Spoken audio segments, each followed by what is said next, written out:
Buenos días, buenas tardes, buenas noches. Estamos acá en un nuevo programa de La Rueda y la tenemos como invitada a Lucía Esbriller, que es abogada integrante del colectivo de abogados populares La Ciega. Te presentamos,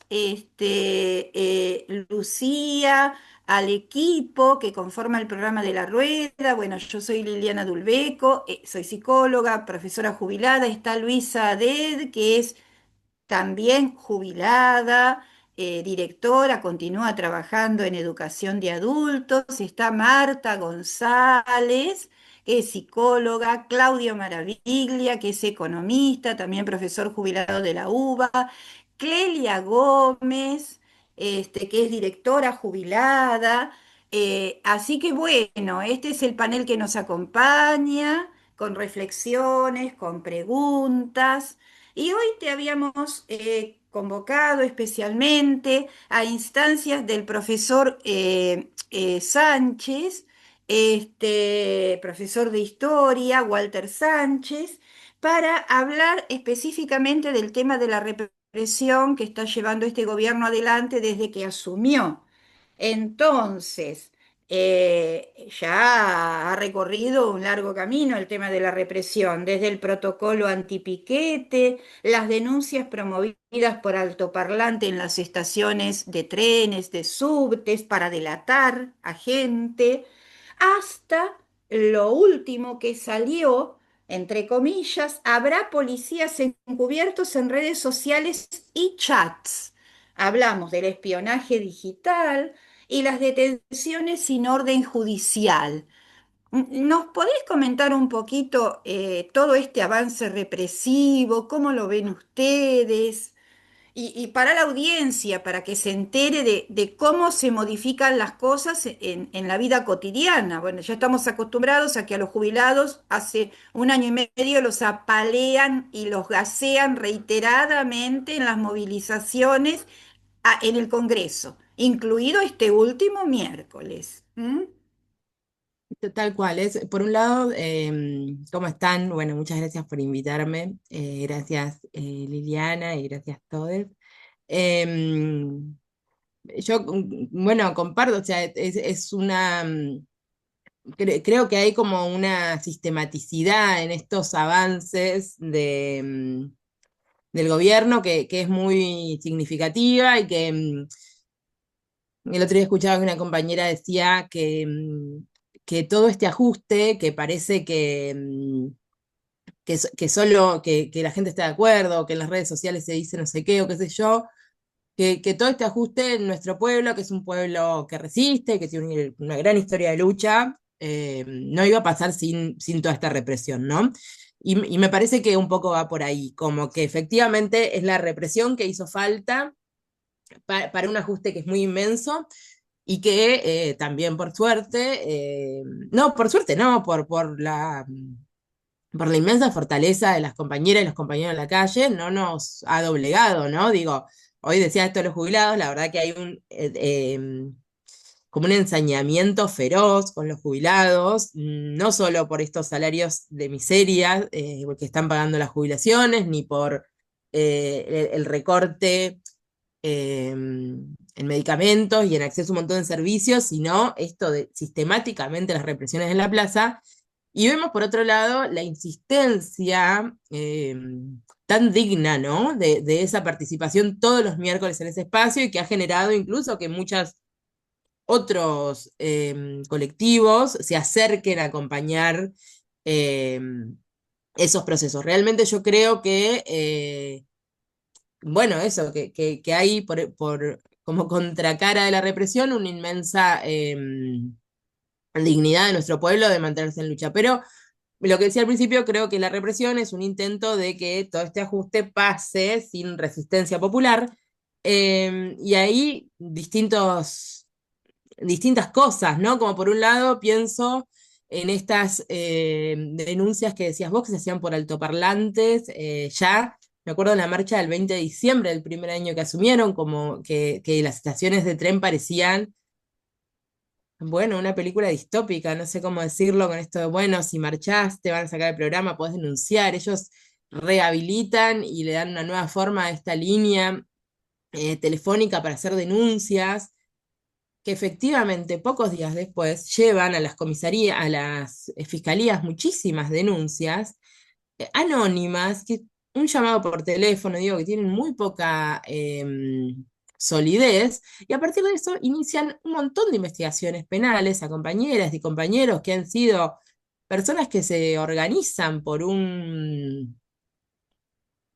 bueno, por una vida más digna, por una sociedad más justa, por una humanidad que también se desarrolla en comunidad y en lo colectivo, y a partir de ahí ha habido más de 77 allanamientos en casas, en comedores, digo, sistemáticamente ha habido como una gran criminalización. Nosotros creemos ahí que hay una transformación en esa criminalización en particular, le decimos a veces criminalización 2.0, que tiene que ver con esta criminalización que no va solo a un hecho concreto, ¿no? Como se hacía antes, a un corte de ruta, a un ingreso a un ministerio, sino que se criminaliza directamente las propias prácticas organizativas. Y la pregunta es si las asambleas deciden o no de manera colectiva distribuir las cosas de algún determinado modo, si las asambleas deciden o no hacer aportes para pagar el alquiler del lugar donde cocinan una olla, si las asambleas, cualquier decisión asamblearia tomada colectivamente pasa a ser criminalizada. Eso por un lado. Por el otro, evidentemente, una serie de detenciones en movilizaciones que es muy masiva, pero también casi pareciera pensadamente azarosa, ¿no? Como a personas que no estaban ni siquiera participando en esas movilizaciones, en un intento que creo yo ha sido muy, bueno, el primero para mí es un intento muy fuerte de desarmar el movimiento piquetero, que es un movimiento que en los últimos años ha tenido un dinamismo inmenso en nuestro país, pero también que apunta a atemorizar cualquier práctica posible de organización, y por el otro lado este intento de decir, bueno, si te acercas a una movilización, podés quedar detenido. No importa que no estés haciendo nada, no importa que no estés participando de una acción que pueda ser leída en términos de delito. Podés caer detenida por estar cruzando la calle cerca de donde estaban movilizando. Y esto realmente también creemos que lo que apunta es a generar miedo y a desmovilizar. De instancias que efectivamente nuestro país ha tenido como grandes instancias de manifestación en la calle, ¿no? Y encima con detenciones que en algunos casos han durado muchas semanas.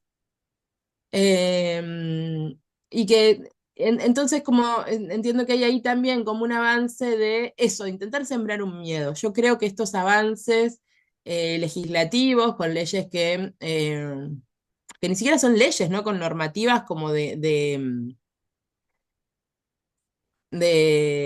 poca calidad jurídica, como puede ser un decreto, o como puede ser alguna normativa interna, que pretenden avanzar no solo sobre nuestros derechos, sino también sembrar un miedo en la población, intentando que se acabe como esta resistencia de la que yo hablaba.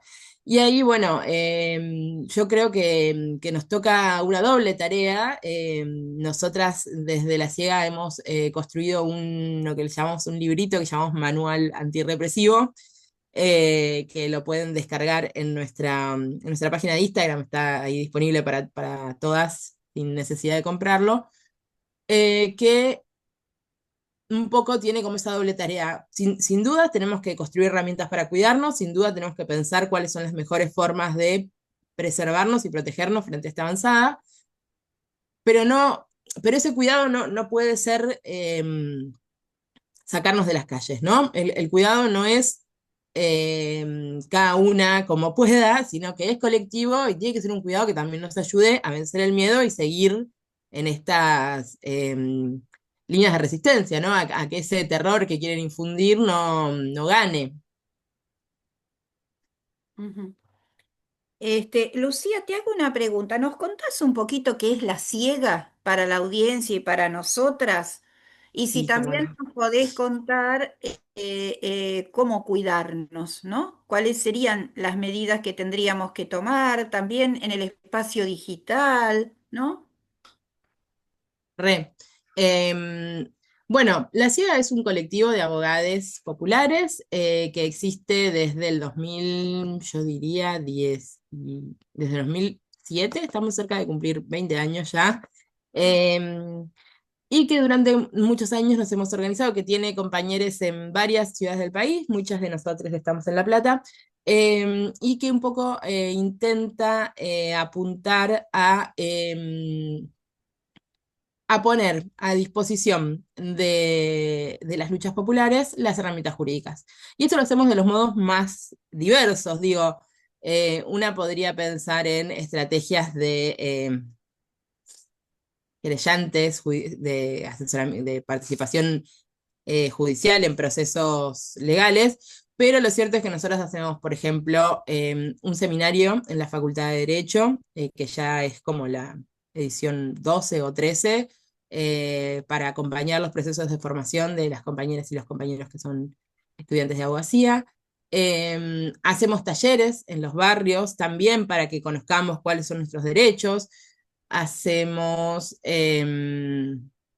asesoramientos en distintos lugares, hay compañeras que participan de asesoramientos en sindicatos. Hemos hecho muchos talleres de acompañamiento de procesos feministas, participando en equipo interdisciplinario. También, por supuesto, hay compañeras que participan de manera litigante en procesos judiciales, pero lo que digo es que la agrupación tiene como diversas facetas que buscan eso, intentar poner a disposición de los sectores populares y puntualmente los sectores en lucha las herramientas jurídicas que a veces aparecen como herramientas muy, muy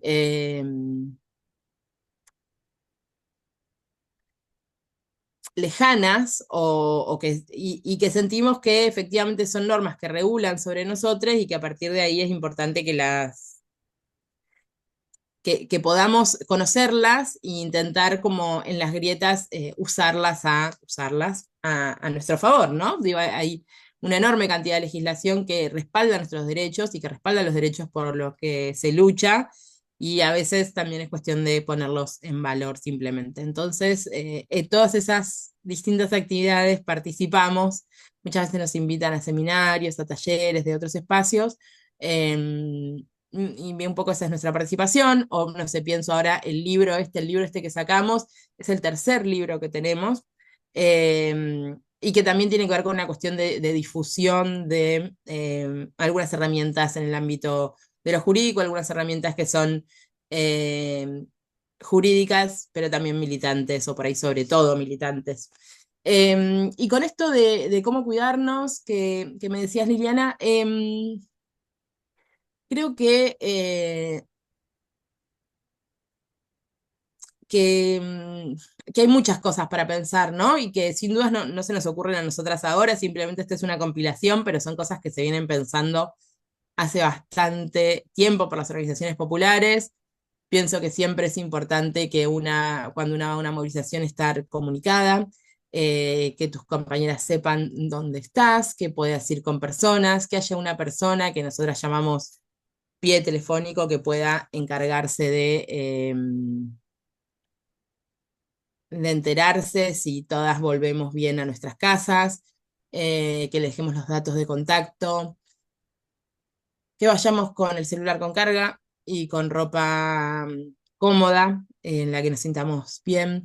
No sé, pienso, hay un montón de tips, pero me parece que tiene que ver con generar eso, las mejores condiciones para seguir participando de las instancias en las que queremos participar. Pienso, no sé, el libro también tiene algunas recomendaciones, por ejemplo, si quieren hacer un allanamiento en nuestro domicilio, saber que necesitan tener una orden para ingresar, como algunas cosas que a veces sentimos que en el temor que pueden generar, se olvidan, y que es importante conocerlas también para sentirnos más seguras, ¿no? Ahí nosotros recomendamos siempre que se puedan hacer lecturas colectivas del texto, que pueda haber espacios comunes para pensar, y que podamos a partir de allí ir construyendo las herramientas que mejor le sirvan a cada compañera en los distintos puntos del país, ¿no? También asumo que, bueno, el manual tiene una pretensión de ser federal, lo estuvimos presentando en varios lugares por suerte, ya nos dirán las compañeras qué tan federal es, pero para nosotras creemos que no son los mismos cuidados las que una tiene que tener si está participando de una actividad en Buenos Aires, en Córdoba o en Chubut, o en Jujuy, y ahí me parece que lo importante es que podamos como tomar esas herramientas para poder pensar cuáles son las que más nos sirven, ¿no? O cuál es la que le sirve al colectivo para adoptar como propia.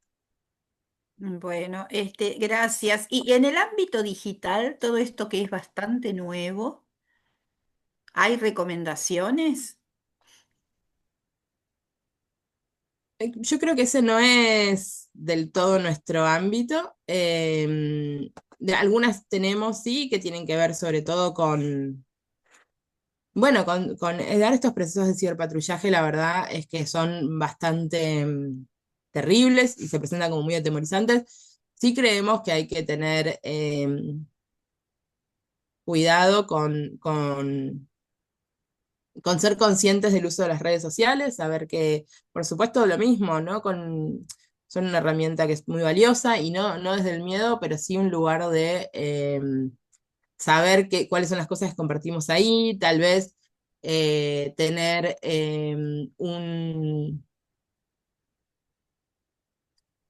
un PIN en el teléfono que no nos pueden obligar a desbloquear. Digo, si recibimos un allanamiento, nadie nos puede pedir que desbloqueemos el teléfono, no tenemos ninguna obligación de hacerlo. Eh,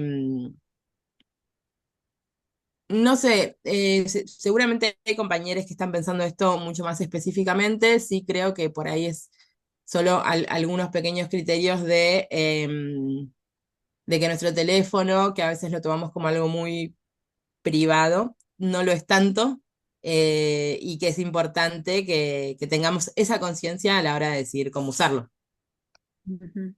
Bueno, gracias, Lucía. Le damos la palabra a los compañeros del equipo. Bueno, voy a empezar por Claudio. No se ofendan, las chicas están sin la imagen para que se les escuche bien la voz y clarito, Marta y Clelia.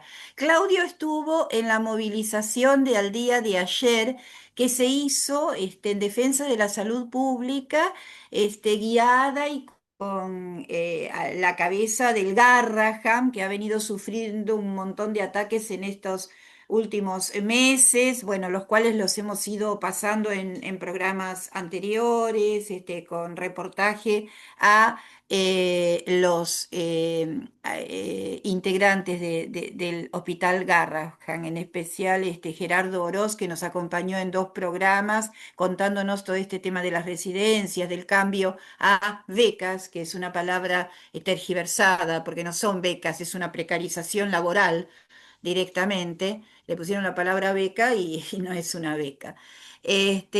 Así que bueno, te escuchamos, Claudio, si nos querés contar, si le querés comentar o preguntar algo a Lucía, contanos. Que Sí, no- cómo no, cómo no, cómo no.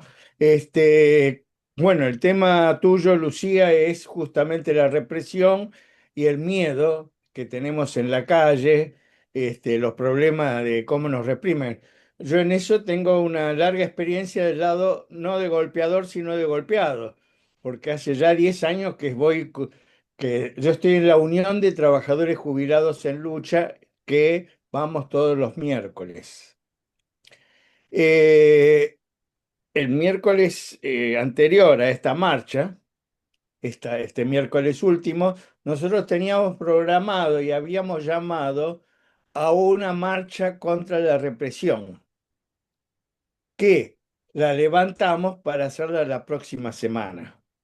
Y estamos llamando a todas las organizaciones, partidos políticos, sindicatos, a los trabajadores, a los desocupados, a hacer una gran marcha contra la represión el próximo miércoles. Lucía, te voy a decir una parte que he hablado con trabajadores en esta marcha y en otras sobre dónde comienza la represión. En la calle es la más chica, es donde menos miedo se tiene, donde más miedo tienen los trabajadores es en su lugar de trabajo. Van desde, tienen que hacer actividad sindical y política en los lugares de trabajo en forma absolutamente clandestina.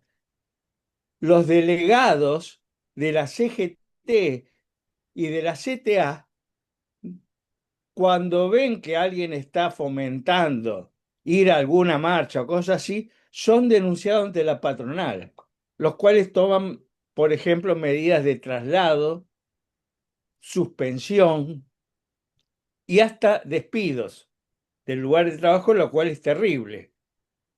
Y entonces los trabajadores tienen miedo ahí, decir, no, no podemos ir. Luchan para sacarse eso de encima. La losa que tienen de la burocracia es una losa activa, hasta tienen matones, ¿eh? Tienen barras bravas, que a veces hasta, por ejemplo, una pequeña fábrica tomada o un acto que se hace en la puerta de una fábrica es atropellado por estos matones. Ahí empieza el miedo. La CGT y la CTA son cómplices. Por ejemplo, te voy a decir, ATE. ATE ayer llamó a un paro de salud, pero no llamó a un paro general de todos los gremios de ATE, solamente de uno, para que sea más chico. Así que un trabajador que está en una institución, por ejemplo, de ATE, en el INTA, se tiene que quedar porque la situación en el INTA es terrible y si hace una cosita, ir al acto de Garrahan o a la marcha del Garrahan, ese trabajador lo echan porque ahora es mucho más fácil. Y los de ATE no defienden a los trabajadores de decirle vamos todos juntos, vamos para allá, hagamos la movilización, sino que se paran. ¿Eh? Si hacen lo de ATE, se hace un día. Si se hace lo del Garrahan, se hace otro día. Pero no los dos juntos. Y así está sucediendo. Por eso, para hablar del miedo, empezamos ahí. Y muchos trabajadores, cuando nosotros tenemos, ¿por qué no vinieron? Que es la pregunta que decían, vienen, apoyamos, venimos a apoyar acá. Yo soy delegado luchador, ¿y por qué no vienen los? Y porque el delegado general de mi lugar de trabajo están en contra mía, porque yo soy de combativo, pero como soy delegado no me puede hacer nada, pero a mis compañeros sí. Y ellos no pueden venir porque tienen miedo. No del gobierno, de la burocracia. Ujú. Eso también tenemos que enfocarlo. Y se está luchando.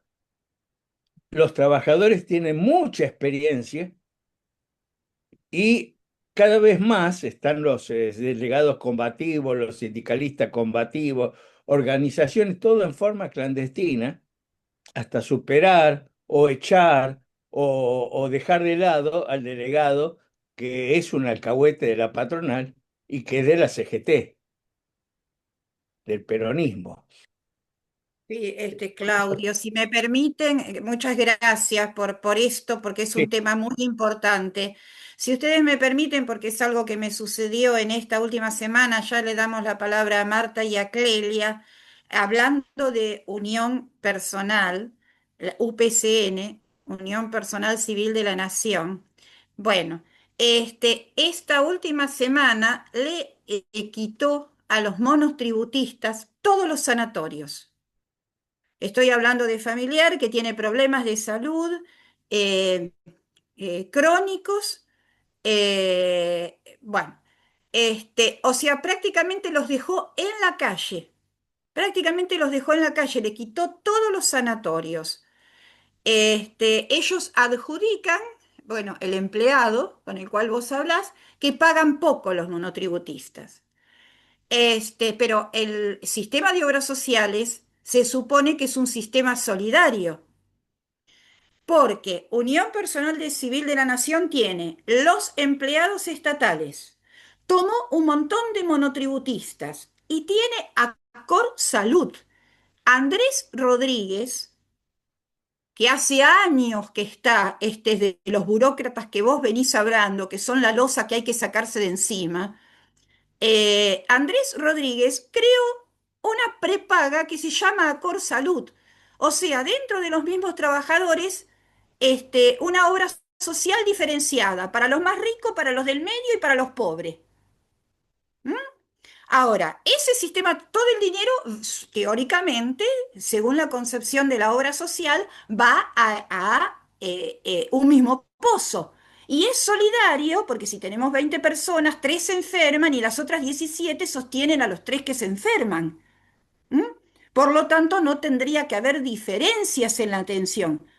Esta última semana quedó un montón de gente sin atención médica, incluida gente con problemas crónicos, genéticos, graves, con operaciones programadas, a la puerta de una operación. Y quiero leer esto porque tiene que ver exactamente con lo que vos venías diciendo.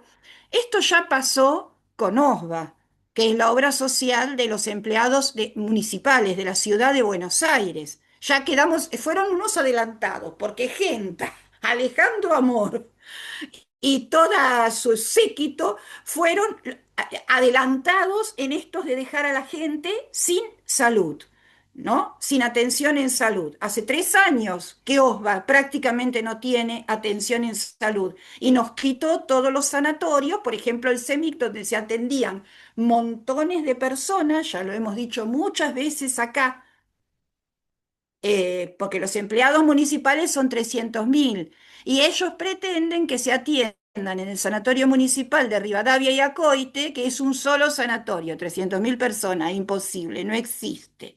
Pero bueno, fueron precursores en esto. Pero ¿a dónde va la plata? Porque el tema es a dónde va la plata, ¿no? Porque eso que le sacan a una persona que tiene un problema de salud genético crónico, ¿m? ¿A dónde va? Voy a tomarme unos minutitos y leer. Andrés Rodríguez, el empleado del estado más rico del país. Viernes 18 de julio del 2025. De gremiales. El ladero de Rodríguez Quintana cuenta con su propio reconocimiento por haber sido jefe de la CGT bonaerense durante varios años y diputado provincial, pero además por haber sido detenido en 2011 cuando intentaba viajar en buquebús hacia Uruguay con $45.000, una costumbre de algunos experimentados líderes sindicales. Pero antes de comenzar con esta historia, tenemos que recalcar que Andrés Rodríguez estuvo como secretario general del gremio que nuclea el personal civil administrativo de la Nación.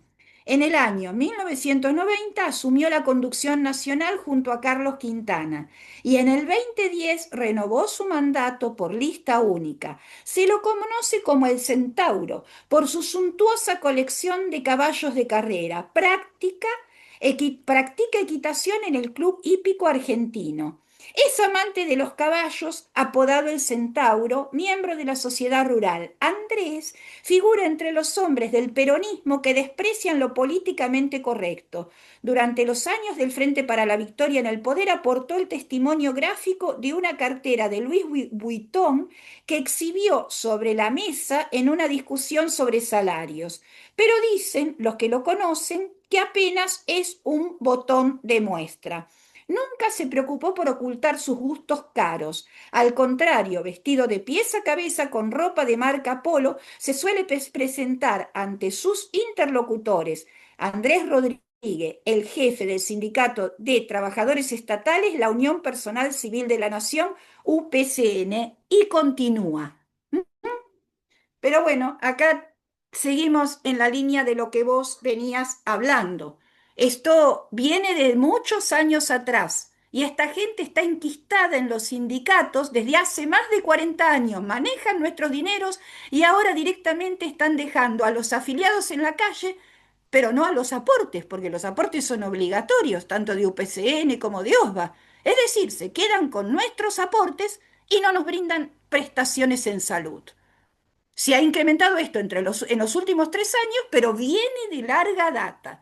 Dicen que Andrés Rodríguez, no tengo ahora la fuente, ustedes saben que siempre trato de corroborar las fuentes, pero para ser reelecto en el sindicato, en una elección inventó una lista falsa opositora para hacer una parodia de democracia sindical, ¿no? Por supuesto ganó él.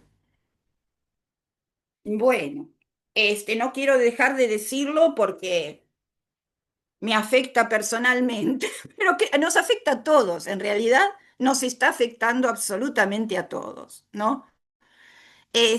Marta, te escuchamos porque sabemos que vos te tenés que ir un poquito más temprano. Sí, sí. Sí, yo estoy escuchando, me parece terrible lo que cuenta Claudio, lo que contás vos, que nos afecta a todos también, o sea, todos padecemos esto que está pasando. Y lo que dice Lucía, de que la gente debe saber sus derechos, es fundamental. Y creo que desde el 81 se debería haber enseñado en las escuelas cuáles son los derechos de las personas y que se debería seguir haciendo y se tendría que hacer más adelante. Nunca se pensó en educar a la población sobre cuáles son sus derechos. O sea, que los derechos te enterás cuando empezás a perderlos y no antes. Uno debería saber. Eso es lo que yo pienso, ¿no? O sea, será porque soy docente y me parece que es fundamental que la gente aprenda y sepa qué es lo que le corresponde y qué es lo que no le corresponde. Yo siento que no se trabajó como se debería haber trabajado con este tema. Entonces la gente no sabe, pero me parece bárbaro que se los informe cuáles son sus derechos y que sepan cómo defenderse, porque si te aparecen sin orden de allanamiento no tenés por qué abrir la puerta. Y la gente por ahí no lo sabe. Podría entrar cualquiera, ¿no? O sea que realmente que la información es fundamental. Y bueno, lo que cuenta Liliana y lo que cuenta Claudio, no lo veo, o sea, es como peor, ya lo hemos pasado, o sea, durante la dictadura, pero ahora es peor, es como que no les importa nada, no les importa a la gente, esto es mucho más grave, es lo que yo siento, que es mucho más grave. Y después me pregunto, ¿cómo se hace cuando los jueces no respetan las leyes, cuando los jueces no respetan la Constitución, ¿no? O sea, ¿a quién recurre uno? ¿A quién acude? Es una pregunta, porque ¿cómo hacemos para modificar si no hay quien legisle? Esa pregunta para Lucía. Gracias, Marta, se te escuchó una belleza. Clelia, Sí, le quería comentar a Marta, que creo que fue en la época de Alfonsín, salieron unos libritos muy sencillos y claros para que la gente sepa cuáles son sus derechos. Por ejemplo, no hay derecho a pedirle documentos a todo el mundo, no hay por qué ir con los documentos encima. ¿Qué hay que hacer si te detienen? ¿Se me escucha bien? Porque acaba de salir un cartelito. te escucha bárbaro, Clelia. Ah, muy bien. ¿Qué hay que hacer si te detienen? Y ahora no recuerdo, pero eran unos libritos chicos, como libretas, para repartir. No sé si ustedes los recuerdan. No. Era una muy buena idea esa. Pero esto le quería comentar a Marta, que tiene razón, hay que difundir cuáles son los derechos. La gente a veces no los conoce. En la escuela Y bueno, hay países donde se les enseña vialidad, manejar, de todo a los chicos en la escuela, ¿no? Cosas que son importantes, que tienen que estar bien asentadas en el cerebro, ¿no? O sea, cómo se maneja uno en una calle. También hay que enseñar estas otras cosas, tienen que saberlo, es fundamental. O sea, es parte de la claro, pero información. cuando comienza la represión, que suele empezar despacito, por más que se esgriman verbalmente los derechos, usted no tiene derecho a tocarme, por ejemplo, usted no tiene derecho a detenerme, ¿dónde está la orden del juez? Claro. Eso se va olvidando. Y lo que más me llama la atención a mí de la represión es cómo logran la autocensura el temor, el retener cualquier acción, el callarse la boca, de manera que, bueno, hasta acaban siendo represora la misma familia de uno. Yo ya no estoy en edad de tener esos problemas, pero recuerdo, cuidado cuando salgas, cállate la boca, no digas esas cosas que vos pensás. Tené cuidado, no nos comprometas, la propia familia, en el concepto de cuidar al miembro que puede ser activo, acabas reprimiendo también. Y les cuento que el otro día estaba leyendo en un libro que la vez pasada le comenté a Claudio, una historia de la economía de Dow, y estoy en el capítulo que habla de el cuidador de la democracia mundial de Estados Unidos en los años 30. Miren, hay 2 hojas y pico, o sea, 5 páginas dedicadas a las formas de represión en los lugares de trabajo y en las calles a todo activista gremial. Han sido de una variedad y de una imaginación perversa para reprimir a todo intento de actividad que mejore la vida de los trabajadores, que causa, es como ver una película de horror, un thriller, y muchos de esos métodos se están usando. Por ejemplo, el acoso a los trabajadores en los lugares de trabajo que comentó recién Claudio. Esa es una de las cosas. Una cosa liviana, puede llegar hasta una paliza o a matar. También puede llegar a eso. Pero contenete, callate, trata de no meterte, hacelo donde no te vean. Eso es una de las primeras cosas que se hacen. De manera que uno acaba siendo el represor de sí mismo y de los seres que quiere, sencillamente por miedo. Ese es un logro muy terrible que logran los periodos donde hay mucha represión. Y yo no sé si a esta gente se la puede llamar fascista, pero aquí estaba leyendo un artículo que es de Mariano Schuster y que dice así: hay un cuidado especial por preservar el sentido histórico del concepto de fascista. No es un simple prurito académico, implica una advertencia. Implica una advertencia, método de lo... Perdón, disculpen porque está borroneado acá. Implica una advertencia metodológica crucial. Cuanto más se expande una categoría, más riesgo corre de vaciarse de contenido. Llamar fascista a cualquier forma de autoritarismo de derecha puede satisfacer necesidades retóricas o militantes, pero tiende a oscurecer la especificidad de este fenómeno. Es decir, la idea de posfascismo, neofascismo, trata de preservar y advertir el camino que se está tomando. Pero por ahora sabemos que es un autoritarismo de derecha. Eso está claro. Pero esto es una cuestión de palabras nomás. Gracias, Clelia.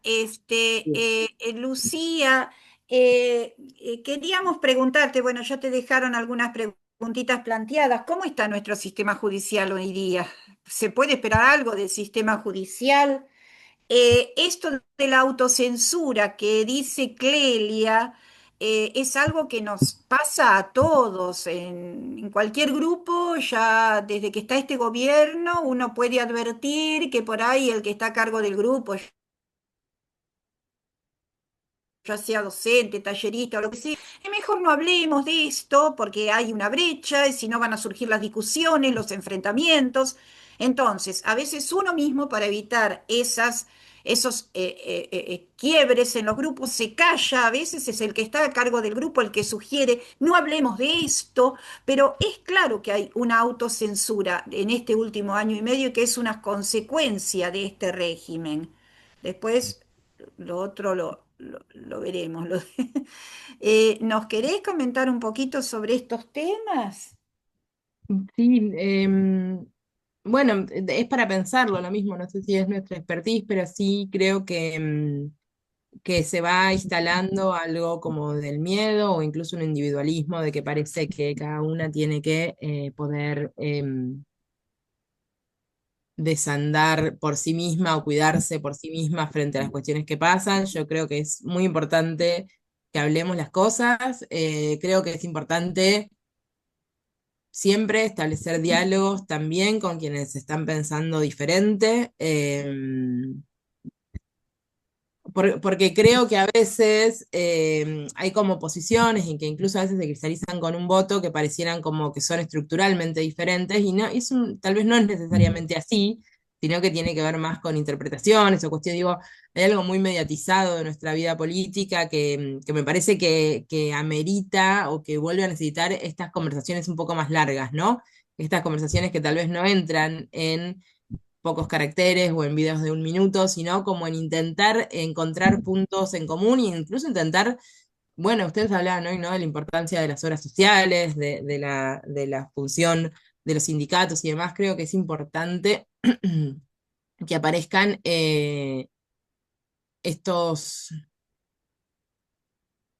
como que esta tarea de comentar eso, de que se vuelva a explicar a muchas personas que tal vez no han tenido nunca obra social y que desconocen o que tienen trabajos precarizados de hace muchísimos años, y también hay que dar el debate de la importancia de los sindicatos, que creo que se pierden algunas condiciones de nuestras materialidades de hoy y que hay que volver a retomarlos como puntos centrales para garantizar eso, la posibilidad de una vida con derechos y una vida en sociedad que no sea el sálvese quien pueda o algo de, bueno, el más fuerte sobrevive y el resto vemos cómo hacemos.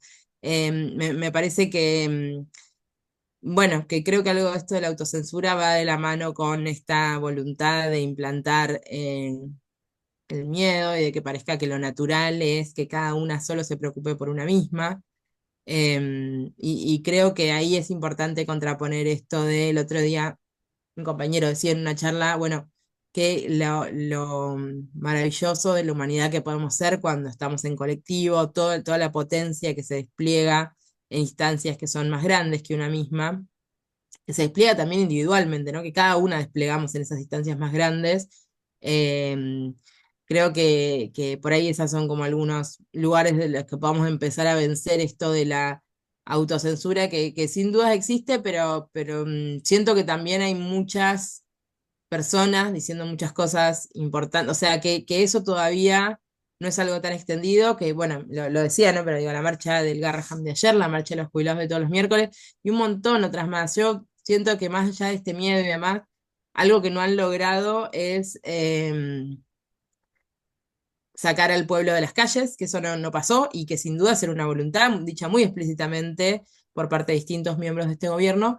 Em, Creo que esas asistencias se siguen dando, que se siguen habitando, que las plazas, que las calles, que son espacios públicos y también de manifestación política, y que por ahí esos lugares que existen, esas existencias de resistencia son de las que podemos a veces agarrarnos para luchar contra esta censura que parece que se nos impone desde un lugar así medio que no se sabe de dónde es, que es de todos lados y que se presenta como el sentido común. Yo creo que nuestro pueblo tiene un gran sentido de lucha y de dignidad y de resistencia y que hay que tratar de recuperar eso, porque, porque sin duda somos muchas cosas, pero también somos fuertemente eso, y creo que es desde ahí desde donde podemos empezar a buscar salidas colectivas. Ujú. Lucía, ¿y cómo nosotros desconocemos la audiencia también? ¿Cómo evalúas nuestro sistema judicial? O sea, ¿qué pasa con los jueces? ¿Son todos vendidos? ¿Son todos corruptos? A ver si nos podés ampliar un poquito. ¿O hay algunos sí, otros no? No, a mí me parece que pasan cosas muy diversas, como en muchos lugares. Sí me parece preocupante como algunas instancias o algunas que parece que se alinean con un poder de turno y que parece que resolvieran efectivamente de manera muy distinta de la que nuestra propia constitución propone o nuestros propios códigos proponen. Digo, a veces hay resoluciones que no se entienden ni siquiera legislativamente, no es que sin dudas una puede no estar de acuerdo con muchísimas de las legislaciones existentes, eh, pero incluso a veces aparecen como formas de resolver que están en contra de lo existente, que, bueno, desde ya son preocupantes y me parece que hay un enorme debate ahí adentro y sí, también creo que es una tarea no avanzar nosotras también en judicializar lo político, ¿no? Como que hay un intento ahí de que parece que todo lo político se tiene que resolver judicialmente. Yo creo que el Poder Judicial y el derecho penal puntualmente por definición es muy simplificador de conflictos, que deja por fuera todo lo que hay de social, todo lo que hay de político, todo lo que hay de colectivo, y lo encierra en algo como si le quitara una dimensión, como si quedara algo bidimensional al entrar en ese sistema. No lo digo yo, lo dicen muchas autoras. Creo que nuestra tarea es volver a robustecer, a darles estructura a esos conflictos y explicar que son cosas mucho más complejas que algo que pueda definirse en el ámbito de una norma penal, judicial o como fuera. Creo que también hay una discusión un poco de época de, parece que se resolvieran ahí algunas cuestiones que creo que no tienen por qué estar ahí, y que de hecho, para quienes queremos un mundo un poco más justo, flaco favor nos hace que esas discusiones entren en esas instancias tan profundamente simplificadoras, ¿no? Ujú. Luisa, te escuchamos, que todavía no te oímos. El micrófono, Luisa, ahí está. Gracias, gracias Lili, siempre gracias por la rueda, la verdad es un gusto estar aquí, más como oyente que como así participante. Gracias Lucía Sbriller, ahí ya estuve entrando en el Instagram de La Ciega y ahí puse en el chat el enlace. Es muy importante que los oyentes, ¿no? Sepan de este lugar ahí en Instagram, aunque muchos no tienen Instagram, tienen Facebook. Ahora, la verdad que no entiendo eso. ¿Qué es? O sea, a mí me parece que el Facebook es más popular. Disculpame que me vaya por la rama. Ya sé, el Facebook es más fácil, más popular, todo el mundo entra. Ah, no. Entonces, ¿La Ciega tiene Facebook? Mira, creo que teníamos antes, ¿Ves?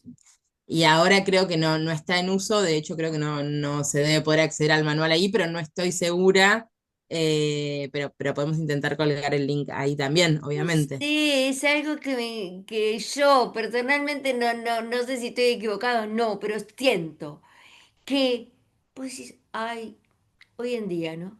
Ay, no, yo Facebook no tengo. Tengo Instagram. Y mire, el Instagram es tan difícil para mí. Cada que tengo que Bueno, subir algo, no sé qué. Pero bueno, eh, nada, me fui por la rama, Liliana. Esa es la culpa tuya por darme el micrófono.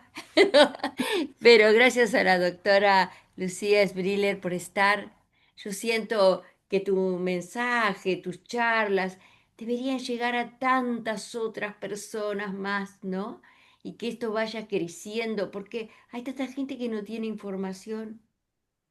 Y el poder que se le está dando ahora a la policía, a agentes de policía que vaya a saber la formación que tienen, ¿no? Para tratar a los ciudadanos. Yo te cuento una anécdota así, al pasar, por acá por mi ciudad, Boulogne-sur-Mer. venía de hacer un trámite y siempre hay señoras, pero siempre por esas veredas de Boulogne, que se sientan a vender ajos, ¿no? Cabecitas de ajo, ropita interior, que varias veces le he comprado, por supuesto que sí. ¿Cómo no nos vamos a ayudar? Y más a esas mujeres que se pasan el día ahí. Bueno, la escena fue terrible. Dos policías, una mujer y un hombre, la miraron así y la mujer le dice, le voy a tener que pedir que se retire, señora. Ojo, media cuadra más adelante había otra persona, una cuadra más, plena estación, vendedores, todo, medias, todo lo que se te pueda ocurrir, nadie le decía nada. Pero a esta señora le dijeron eso. Em, la señora humildemente y sin decir nada empezó a guardar todas sus cositas, ¿no? A la media cuadra había otra señora que miraba, otra señora vendiendo. Le digo, es que le están pidiendo que se retire, que junte sus cosas. Pero esta señora dijo, ¡ah, que vengan acá! Van a ver lo que le espera. Me encantó la actitud, ¿no? Pero la otra señora que guardaba todas sus cositas. En realidad, sin una orden judicial no te pueden sacar. ¿No, Lucía? Si estás ahí haciendo, vendiendo tus cositas. Me quedé pensando eso. Lo que pasa es que hay distintas formas de manejos de lo contravencional. A veces sí funciona sin orden. Y sí creo que el tema es, por eso, como que seguro hay personas que tienen como más esta voluntad de plantarse y otras que nos puede costar más. Me parece que ahí el tema es cómo hacemos para que sea que no prime solo la voluntad del que dice, bueno, que vengan a decírmelo a mí, no me voy, ¿no? Como, de hecho, nosotras hemos acompañado procesos como sistemáticamente en La Plata, en nuestra ciudad, los compañeros de la comunidad senegalesa que estaban vendiendo en la calle eran criminalizados y sacados de las calles y detenidos, se les sacaba la mercadería, como eso no debería pasar, pero pasa y bueno, creo que un poco eso no está bueno que dependa solo de la actitud de quien esté Claro. enfrente de eso. Además, las personas decían, seguramente la persona del negocio, el comerciante que tiene su negocio legal ahí, justo en ese lugar, se quejó y por eso la sacaban a la señora. Pero el señor que tiene ahí el negocio es Frávega, nada que ver con ajos, ropita interior y estas cositas. No, no, tantas injusticias vemos y bueno, el tema de proceder y ayudar a la gente que está trabajando así en la calle, ¿no? Mm. Ujú. Bueno, gracias, Bien, Luisa. sí, sí. Te pedimos, Lucía, si nos podés dar el Instagram de La Ciega. Y te hago una pregunta, ¿por qué le pusieron La Ciega como curiosidad? Sí, el Instagram es ese, es La Ciega Colectivo de Abogados y el nombre tiene que ver en realidad con algo de precisamente de pensar la justicia, ¿no? Con pensar en algo que la justicia se suele decir que es ciega porque es imparcial y responde a todas las personas por igual y sentimos que muchas veces esto no es tan así y un poco tiene que ver con eso, ¿no? Con mencionar o con poner de relieve esta voluntad de imparcialidad que nos parece que sería tan importante, la verdad, pero que muchas veces varía según quién sea la persona que tienen enfrente. Ujú. Bueno, gracias, Lucía. Vamos a pasar a tratar algunas cuestiones internacionales. Si nos querés acompañar, estás invitada y también podés darnos tu opinión. Eh, eh, y bueno, vos nos dirás, Yo o los voy si a yo. tener que saludar porque tengo un compromiso, pero bueno, les agradezco Perfecto. muchísimo la invitación y espero que pronto podamos encontrarnos. Bueno, te agradezco muchísimo, Lucía. Hasta Ha sido un luego. gusto tenerte aquí. Un cariño grande, ¿eh? Nos vemos. Bueno, si a ustedes les parece, yo les voy a leer algunos temas que tienen que ver con, ¿recuerdan lo de la inteligencia artificial? que hablamos en un programa anterior, que fue un tema que trató Hernán Sin, que es un documentalista argentino que vive en España, y cómo a través de Lavender, que es un programa de inteligencia artificial, se seleccionan los objetivos son personas, familias, expresamente, eh, eh, a través de este programa se meten todos los datos. ¿M? Y este programa Lavender selecciona las familias que luego en pocos segundos se da la orden de que se tiren bombas en la franja de Gaza. Como la inteligencia artificial está al servicio de un genocidio en la franja de Gaza en manos del Estado de Israel.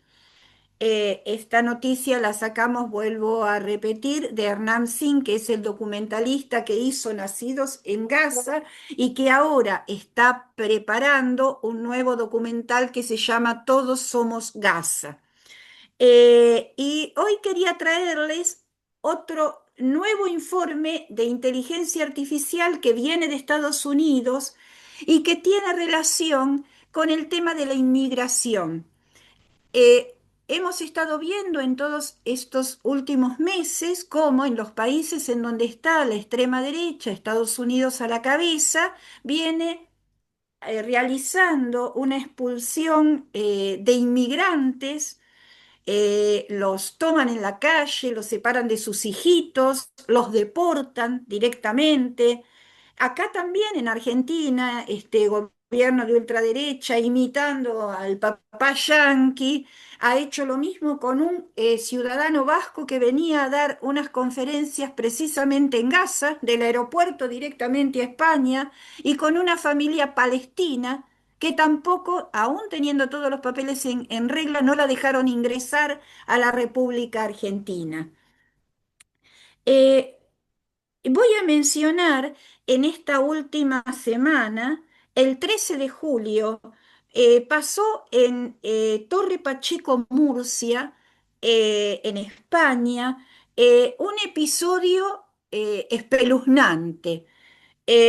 A partir de una noticia falsa de un señor que dijo sin pruebas que había sido apaleado o golpeado por un inmigrante, hay norafricanos en esa zona porque es el sur de España, se desató lo que dijeron la Casa del Moro, es decir, salieron gente de derecha con machetes, armados, a golpear a los inmigrantes, a destruir locales que eran de los inmigrantes, a perseguir a las esposas españolas casadas con inmigrantes, eh, las cuales se encontraban con temor de salir a la calle por el solo hecho de haber conformado una familia con un inmigrante.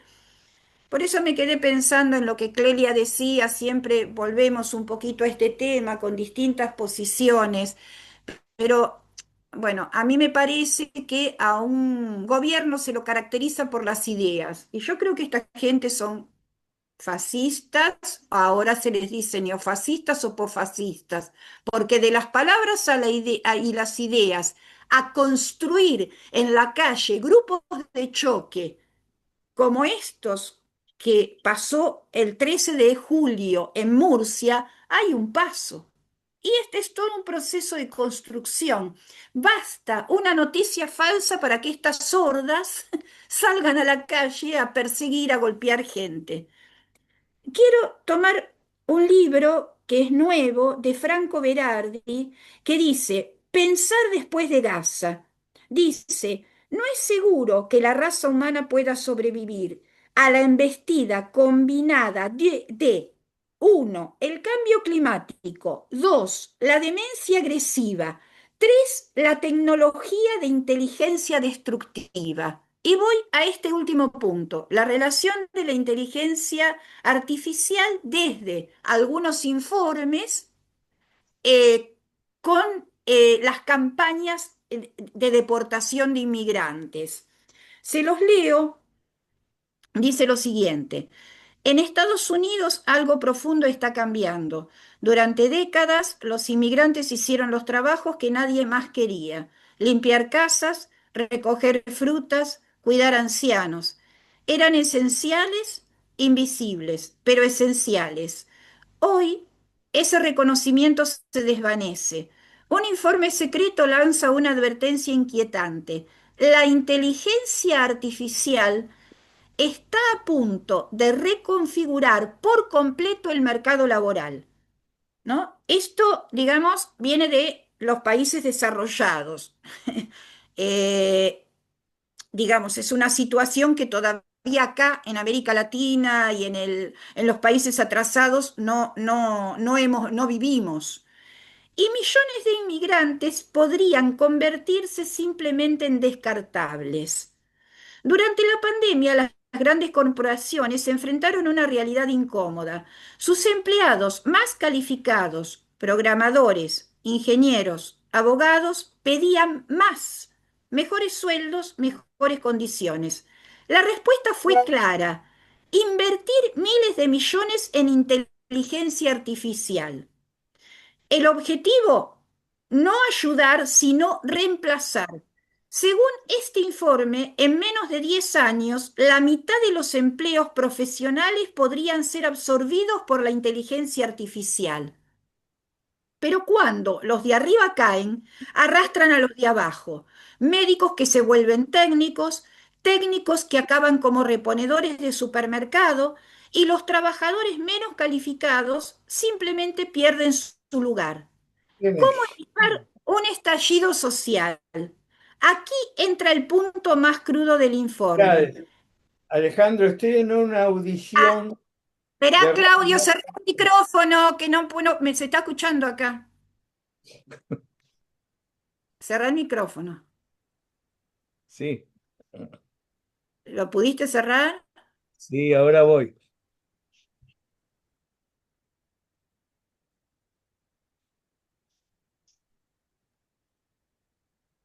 Bueno, ¿cómo evitar un estallido social? Aquí entra el punto más crudo del informe. Expulsar a millones de inmigrantes serviría como un amortiguador.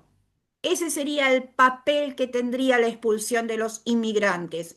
Amortiguador para absorber el impacto del cambio.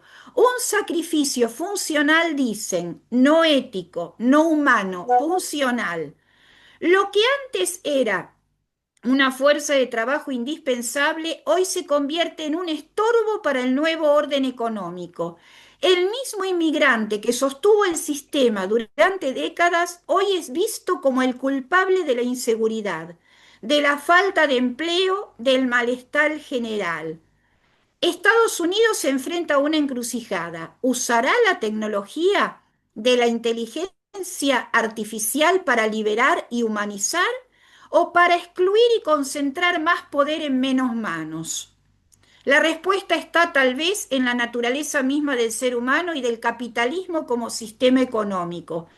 Cada vez que un sector de la sociedad se volvió prescindible, simplemente se lo descartó. Nada hace pensar que el futuro sea diferente. Bueno, quiero dejarles esto porque yo recuerdo el año pasado o el anteaño haber estado en una charla en la Universidad de San Martín, y uno planteaba en el asombro ante el avance de la inteligencia artificial, que por otra parte es secreto, nosotros no estamos al tanto de eso, salvo que alguien lo denuncie, y de la falta de legislación en este tema. Está absolutamente, lástima que no se quedó Lucía, pero no hay ningún tipo de legislación, y por supuesto habría necesidad de que esto se legislara, ¿no? Obviamente esto se refiere a los países del norte, los países industrializados, ¿no? Este, el proyecto es tratar de montones de profesiones que sean reemplazadas por la inteligencia artificial. Pero aparte, esto tiene relación con la ideología de la extrema derecha, el Partido Republicano y la alt-right en Estados Unidos.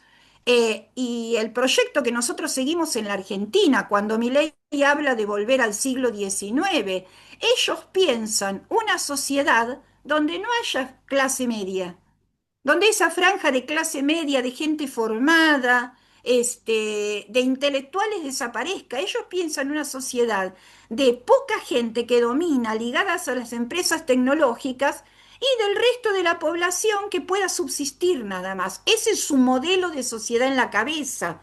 De hecho, Hernán Zin también denunciaba que con el programa Lavender lo que se está intentando hacer es eliminar a toda la clase formada, educada de Gaza para que sea imposible reconstruir nuevamente esa nación palestina. Esto en palabras de Hernán Zin, ¿no? Que es el objetivo que ellos tienen aplicando este programa, ¿no? De inteligencia artificial. Bueno, la verdad nunca es triste, lo que no tiene es remedio. Eh, no sé si quieren comentar un poquito este tema. Claudio, te escuchamos. Sí, la verdad hay que saberla, hay que tenerla, pero toda, entera. Es muy bueno hacer denuncias y denunciar las cosas que hacen las clases dominantes, empujadas por su necesidad de aumentar su lucro, por la necesidad de aumentar la explotación de la humanidad, y para eso tienen que reprimir. Pero también, no solamente hay que denunciar, sino que hay que poner en la palestra contra las fuerzas que están en contra de ellos. Ujú. Y es terrible, porque si ponemos nada más que la denuncia, nos olvidamos de hacer propaganda y de fomentar la reacción en contra de ellos. Porque podemos tener muchos que no escuchan y dicen, sí, es mal, está mal, y van a quedarse dominados por el miedo, por por el pesimismo, sin esperanzas. Otros van a decir, no, hay que reaccionar. Pero si nosotros mostramos también al lado de ellos, de estas denuncias que tenemos que hacerlas, mostramos que hay una reacción Ujú. y que la gente por millones y millones están reaccionando contra todo eso.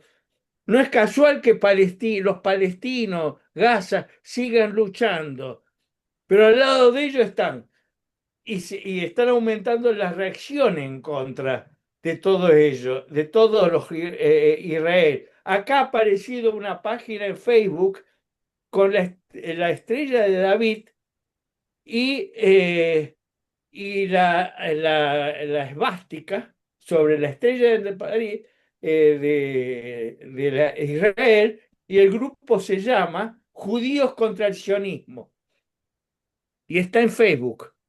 Ujú. Los judíos en el mundo están empezando a ver también lo que hace el sionismo y el Estado de Israel, pero lo están haciendo con movilizaciones, con acciones. Voy a leer algo que es muy interesante Sí, completamente de para que acuerdo, vean. Claudio, pero digamos, estas lecturas apuntan a saber cuáles son las armas del enemigo. Sí, pero también tenemos que decirle, ahí están los que están luchando, ahí están los que Ujú. están haciendo algo, vayamos con ellos. Por ejemplo, lo de ayer es la reacción contra las medidas que está tomando este gobierno y tenemos que ser mucho más Harraham, mucho más jubilados tienen que ir a las marchas. Tenemos que ver cómo los sindicalistas combativos están empezando a dejar de lado a los delegados burócratas y corruptos de la CGT.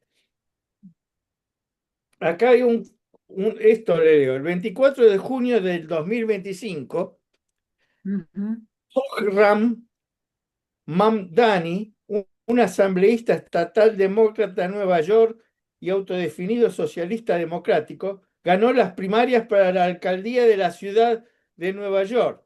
Durante su campaña se mostró públicamente a favor de la causa palestina, condenando las acciones de Israel en Gaza, describiéndolas como genocidio y apoyando el movimiento BDS, boicot, desinversión, sanciones.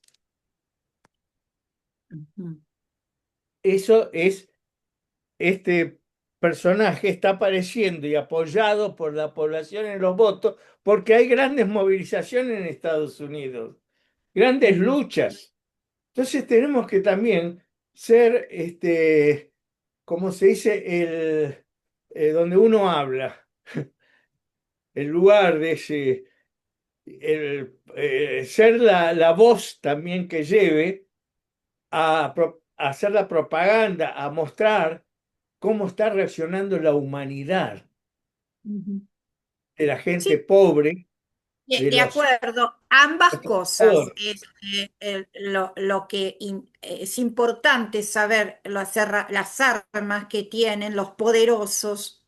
Hay que conocer cómo actúan, cuáles son sus estrategias, cuáles son sus armas y por otro lado, cuál es la respuesta del lado de la población. Me parece que ambas cosas son importantes. Sí, yo me pregunto una vez más, porque me parece que de todas estas charlas que hemos tenido por esta radio, deduzco que las instituciones vigentes no están sirviendo. Son las que yo sí trato de decir, pero ¿cómo no reaccionan? ¿Cómo no lo dicen? ¿Cómo los legisladores? Etcétera, etcétera. Bueno, el caso de ahora de el alcalde de Nueva York se ha servido de la votación democrática y se ha servido de una institución vigente. Van a tener un alcalde con un perfil bastante distinto del habitual.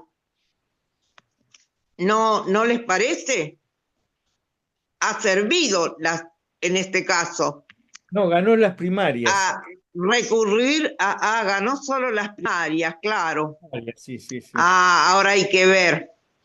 Sí, yo siempre pienso en la Unión Europea. Anoche casualmente escuché hablar en una entrevista a un funcionario muy importante de Estonia en la Unión Europea y trataron de que pronuncie por Gaza. No hubo manera de sacar una palabra comprometida. Las palabras que dijo fueron todas muy bonitas, pero compromiso ninguno. Lo único concreto que dijo es que devuelvan los rehenes. Y nada más. Siempre me llama la atención, porque la Unión Europea sería una institución valiosa. Están representantes de todos los países ahí. Sin embargo, ¿de qué poco sirve? Hay que crear instituciones nuevas. Claudio siempre se basa en los movimientos populares, en los movimientos espontáneos, en la gente reunida y decidiendo cosas. Bueno, por ahora no tienen mucha fuerza. Son maravillosos y hay que aplaudirlos, pero siguen adelante en un momento en el mundo que yo lo veo muy peligroso.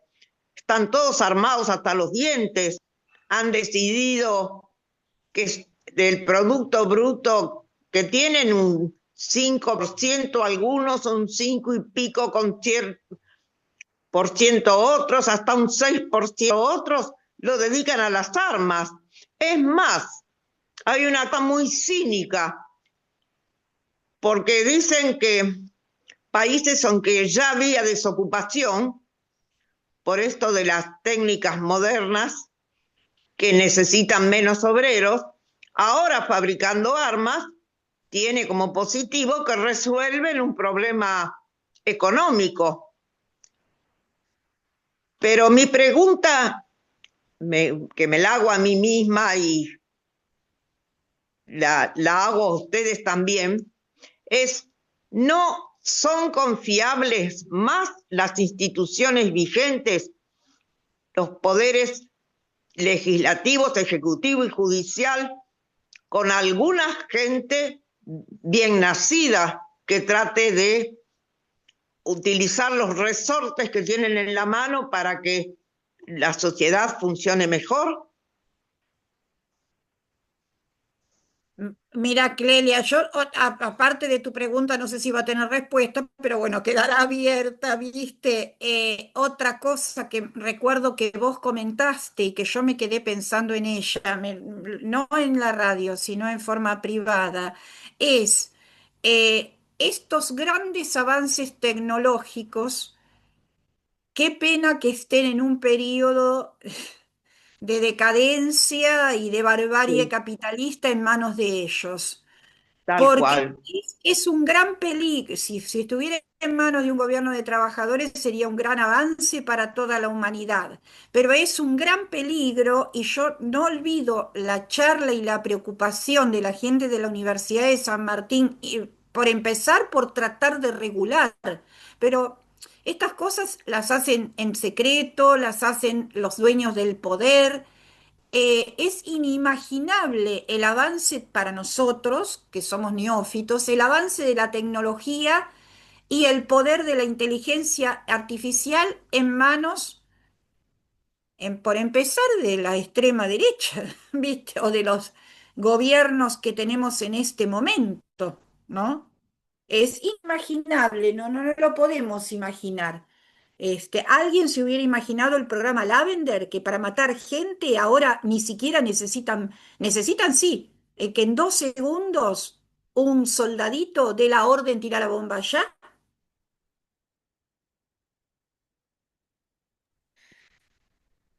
Yo tu Sí, pregunta no la puedo contestar, Clelia, yo no sí. sé, quedará abierta. No, no, no, hay una respuesta. Las instituciones anteriores eran las instituciones de la aristocracia.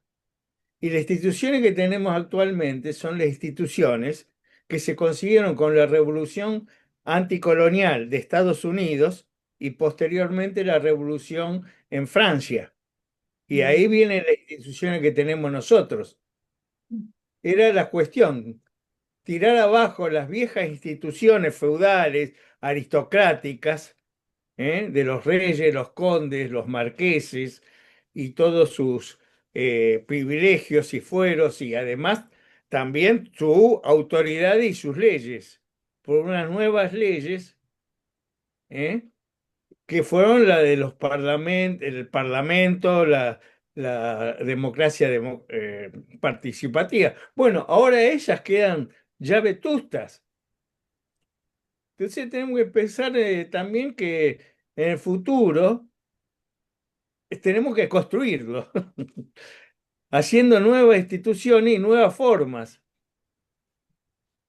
de organizarnos como seres humanos. Ujú. Me parece que Bueno, esa es la cuestión. Y discúlpenme, pero mi mente para la memoria inmediata me falla mucho. pero Tenía otra respuesta. La próxima vez te entendimos, sí, sí. Este, la Revolución Francesa destruyó de algo. la otra cuestión, la inteligencia artificial tiene una cuestión que hace perder puestos de trabajo, pero siempre ese fenómeno estaba planteado. Por eso hubo una época que se llamó el ludismo en Inglaterra, cuando aparecieron las máquinas que reemplazaban trabajadores y entonces los trabajadores empezaron a romper las máquinas. Pero al final se dieron cuenta que los trabajadores, las organizaciones de trabajadores, el laborismo, en su inicio, dijeron, no, las máquinas son nuestras, las hacemos nosotros, nos ayudan a trabajar. luchemos para reducir la cantidad de tiempo de trabajo que estamos con las máquinas, porque producimos igual o más que antes. Entonces podemos reducir y empezar a luchar por la disminución de las horas.